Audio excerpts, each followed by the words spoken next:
You cannot place your hope in God and hope in money at the same time. In other words, if I was to have, two walls on either side of me right here, I cannot lean on this wall or this wall at the same time. You can't lean on two walls at the same time. You can only lean on one, put all of your weight on one at a time. Isn't that right? That's the truth. You can't do it. And Jesus is saying the same thing with God and with money. You can't lean all on God while putting your hope in money. You can't lean all and put hope in money and finances and lean on God at the same time, which is convicting for me. And the reason why it's convicting for me is because in my own life, the thing that I've probably placed my hope in more than anything else is probably money. And the reason why I know this is because there's a thing out there called financial security. And the truth is we feel secure when the bank account's secure, when the investments are secure, when we've got a future plan, when we've got things all figured out. You feel a whole lot. It's just me. I feel a whole lot safer and more secure when all of that is in order. And the moment that something is out of order, an unexpected expense, an investment that crashes, in the economy that goes sideways, a job that is lost, whenever that security something is broken on there, all of a sudden you're thrown into chaos and into tension and all those. And it's not even something as big and catastrophic as that. I've discovered that some of the biggest arguments and stresses and anxieties and fears that I've had in me have come from, that whole question of where did it go? Anybody ever say that? What happened to it? Where did it go? I thought whatever it might be. And some of the biggest arguments we've had in our marriage have been issues over finances. And I realized that one of the greatest causes of stress and of anxieties is a lack of hope, or the hopelessness that is attached to lack or to finances. And because it's so catastrophic, because it's such a big deal, I tend to work hard to make sure that this wall is secure, that it's not going to break. But there's circumstances that happen that this wall is one that's more like a spider's web, that if too much pressure is put on it, it'll give way. Where the wall that I'm supposed to lean on is Jesus. Now, Jesus contrasts this, but look at this in 1 Chronicles 29, the story of David. It says this in 1 Chronicles 29, verse 1. It says, "Then King David said to the whole assembly." Okay, and by this time in David's life, David he's a 17-year-old kid who killed Goliath. He is now the king of Israel. And you have to understand, David is one of the greatest leaders, one of my biggest heroes, and one of the greatest leaders in the Bible. And the reason why is because David took a whole bunch of disjointed and tribes that couldn't get along with one another and fighting with that, and formed them into one of the greatest, most powerful, wealthiest nations on the planet in his 30 years as king. And the whole world around him has heralded David as the greatest leader, the most powerful, famous, leader. And so when David stands in front of the assembly, this is somebody everyone is listening to, because this is somebody who's accomplished a lot. Okay, and then King David said to the whole son, "My son Solomon, the one whom God has chosen, is young and inexperienced." Great endorsement, Dad. Then he says this: "The task is great, because this palatial structure is not for man, but for the Lord God." And what he's talking about, the structure he's talking about is the temple. See, David built himself a nice palace when he conquered Jerusalem, but he had planned all along that he was going to build a temple for God, and that the temple, he had purposed in his heart, the temple would be much bigger, much more elaborate than his own house, because this is, after all, God's house, and it should be. Yet God didn't allow him to build it, and so he had to store up, and he had to wait, because God said, "You're a warrior, and this is not your purpose," and Solomon is going to do it. So this is what David's talking about, the temple of the Lord. Then it says in verse 2, "With all of my resources, I have provided for the temple of my God." And when he says all of my resources, he's not talking about his personal resources yet. He's talking about the resources he's talking about here is all of his governmental resources, all the resources that he's gathered from taxes, all the resources he's gathered from conquering other nations, all of those things, the government resources, his kingdom's resources. With his kingdom resources, I have provided for the temple of my God, gold for gold, silver for silver, bronze for bronze, iron for iron, wood for wood, as well as the onyx and settings and turquoise and stones of various colors and all kinds of fine stones and marbles, all of these things in large quantities.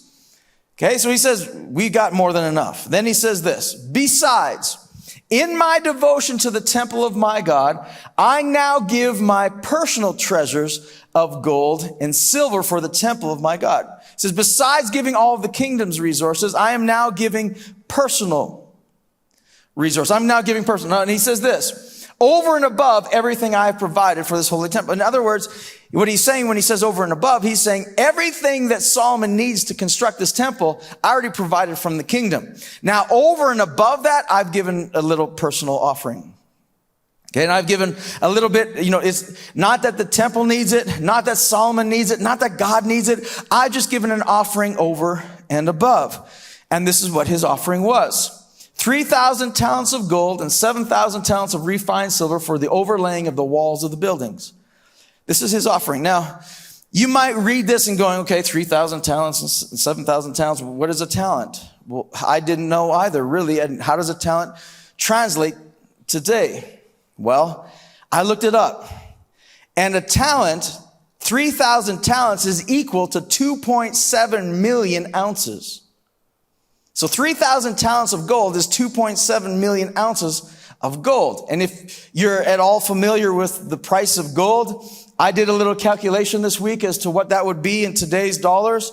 That would be 3,000 talents of gold would be equal to 3.58 billion US dollars. Just a little offering over and above. And I'm thinking, okay, 7,000 talents is 6.3 million ounces of silver. And in today's dollars, that'd be 103 million dollars. Okay, so 103 million US dollars, which is a billion Canadian. So that's just, you do the conversion there.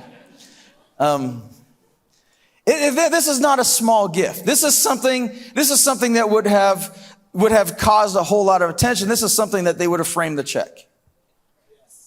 Right? This is a big deal. And David's explaining, he says, I did this, and then he explains why he did it. Now watch this. In the why, this is where the power is. Look at this. He says in verse 5, he says, for the gold work and the silver work and for all the work to be done by the craftsmen. Now, and he looks at the congregation, he says, now, who is willing to consecrate themselves to the Lord today? In other words, he's saying, hey, I gave from the kingdom. I've given personally. Now, who else wants to give? And the Bible records that the nation came and generously started giving. Individuals generally started giving to the temple. The temple didn't need it. God didn't need it.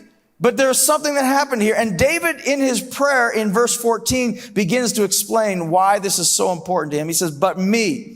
He's saying this to God. Who am I and who are these people that we should presume to be giving something to you? Because everything comes from you and all we're doing is giving back what we've been given from your generous hand. In other words, he says, God, this is nothing. $3.6 billion is nothing because you are the supplier. You've given. It is nothing. This gift is nothing. It means nothing to you. Who are we that we should give? God, it's not about that. He's saying it's not about the amount. Jesus said it's not about the amount. David said this is more about the heart than it is about the amount. And he says, who are we? Because he goes on, he says, as far as you're concerned, we're homeless, shiftless wanderers like our ancestors, our lives mere shadows, hardly anything to us. In other words, he says, we can't take any of this with us anyway. God, our God, all these materials, these piles of stuff for building a house of worship for you, honoring your holy name, it all came from you. It's all yours in the first place. And I know, dear God, that you are You care nothing for the surface. You don't care about the amount. You're not framing the check. You're not going, this is the biggest offering I've ever received. You're not moved by that. What you want is our true selves. You're about the heart. See, Jesus was more moved by the little woman that gave 2 coins, more moved by that than people trying to make a big parade. I think Jesus was more moved by that than the 3.6 billion that David gave. Because it's not about the amount. It's about the heart. And he says, so I have given from the heart, honestly and happily. And now see all these people doing the same, giving freely, willingly. What a joy. David wasn't bragging about his gift. He was bragging about the fact that everybody else was giving because he saw something. He knew something. He understood something. And this is what he understood. He says this, our God of our fathers, Abraham, Isaac, and Israel, keep this generous spirit alive forever in these people always. Keep their hearts set firmly in you. And this is where I was like, okay, wait. Keep this generous spirit.